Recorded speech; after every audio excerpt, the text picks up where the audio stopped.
Salam sejahtera untuk kita semua. Pelajaran Sekolah Sahabat dengan tema utama pada hari-hari terakhir ini, pekabaran Kitab Ibrani. Pelajaran ke-10, Yesus membuka jalan melalui tabir. Rabu, 2 Maret, jalan baru dan hidup melalui tabir. Bacalah Ibrani 10 ayat 19-22.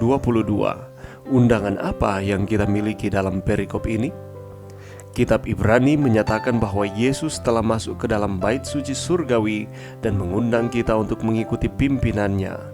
Ide ini sesuai dengan konsepsi yang diperkenalkan sebelumnya bahwa Yesus adalah kapten dan perintis orang percaya. Jalan yang baru dan yang hidup adalah perjanjian baru yang diresmikan oleh Yesus dengan pengorbanan dan kenaikannya.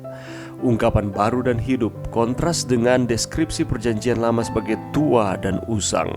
Itu adalah perjanjian baru yang telah memberikan pengampunan dosa dan telah meletakkan hukum di dalam hati kita, yang memungkinkan kita untuk mendekati Tuhan dengan keyakinan, bukan karena diri kita sendiri atau apapun yang telah kita lakukan, tetapi hanya karena apa yang Yesus telah lakukan untuk kita dengan memenuhi semua kewajiban perjanjian. Ibrani mencatat bahwa pengukuhan perjanjian lama melibatkan pengukuhan tempat kudus dan pengudusan para imam. Tujuan perjanjian adalah untuk menciptakan hubungan yang dekat antara Allah dan umatnya. Ketika Israel menerima hubungan ini, Tuhan segera memerintahkan agar tempat kudus dibangun sehingga Dia dapat tinggal di antara mereka. Peresmian tempat kudus dan hadirat Tuhan di tengah-tengah umatnya adalah saat di mana perjanjian antara Tuhan dan Israel tercapai. Hal yang sama berlaku untuk perjanjian baru. Perjanjian baru juga menyeratkan pengukuhan pelayanan keimamatan Yesus atas nama kita. Kenaikan Yesus di hadapan Tuhan telah membuka era baru bagi umat Tuhan. Zakaria 3 menyebutkan bahwa iblis berada di hadapan Tuhan untuk menuduh umatnya yang diwakili oleh imam besar Yosua.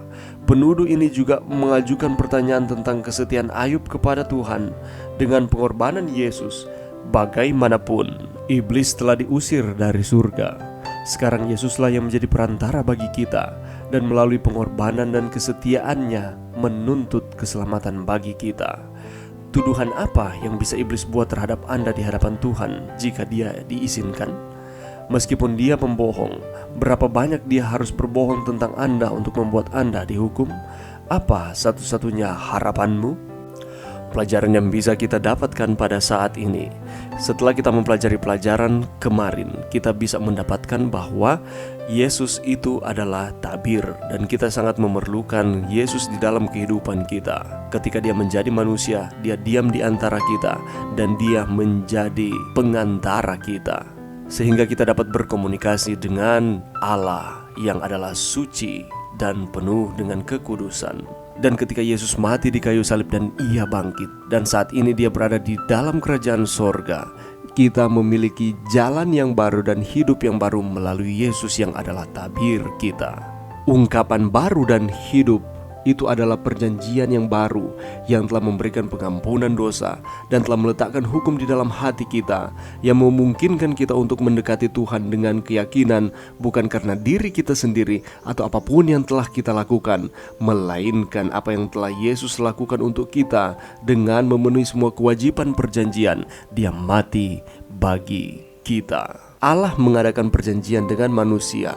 Tujuannya adalah untuk menciptakan hubungan yang dekat antara Allah dan umatnya. Kita boleh lihat sejak dari perjanjian lama, kehidupan bangsa Israel, Allah melakukan akan hal tersebut dengan memerintahkan supaya mendirikan tempat kudus supaya Allah boleh hadir di sana. Dan hal yang sama juga berlaku untuk perjanjian baru. Perjanjian ini juga menyatakan bahwa pengukuhan pelayanan keimamatan Yesus atas nama kita. Kenaikan Yesus di hadapan Tuhan setelah Ia menebus kita dari setiap kesalahan kita telah membuka harapan yang baru, telah membuka era yang baru bagi umat Tuhan. Ia menjadi pengantara kita, Ia menjadi tabir kita. Oleh karena pengorbanannya cukup untuk menyelamatkan kita. Iblis mungkin menuduh kita dengan tuduhan-tuduhan yang dia sampaikan, tetapi dia adalah pendusta, bapa dari segala pembohong. Dan harapan kita hanyalah melalui Yesus. Kita memiliki jalan yang baru. kita memiliki kehidupan yang baru di dalam Tuhan.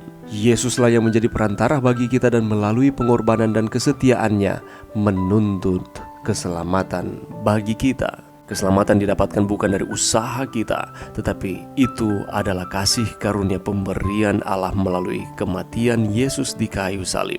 Dan apa yang harus kita lakukan? Ucapan syukur, rasa terima kasih kepada Tuhan. Karena kita mengasihi Tuhan atas keselamatan yang Ia telah berikan, kita akan mengasihi Dia dengan menuruti setiap perintah-perintahnya. Mari kita bersyukur dan berterima kasih karena Allah baik di dalam kehidupan kita. Mari berdoa. Terima kasih Tuhan atas firman-Mu pada saat ini. Terima kasih oleh karena pengorbanan Yesus di kayu salib membukakan jalan baru dan kehidupan yang baru bagi kami umat-umat-Mu. Kami dapat berkomunikasi dengan Engkau ya Allah kami, oleh karena Yesus adalah pengantara, oleh karena Yesus adalah tabir bagi kami. Bantu kami Tuhan untuk kami terus mengasihi Tuhan di dalam kehidupan kami. Inilah doa kami di dalam nama Yesus. Amin.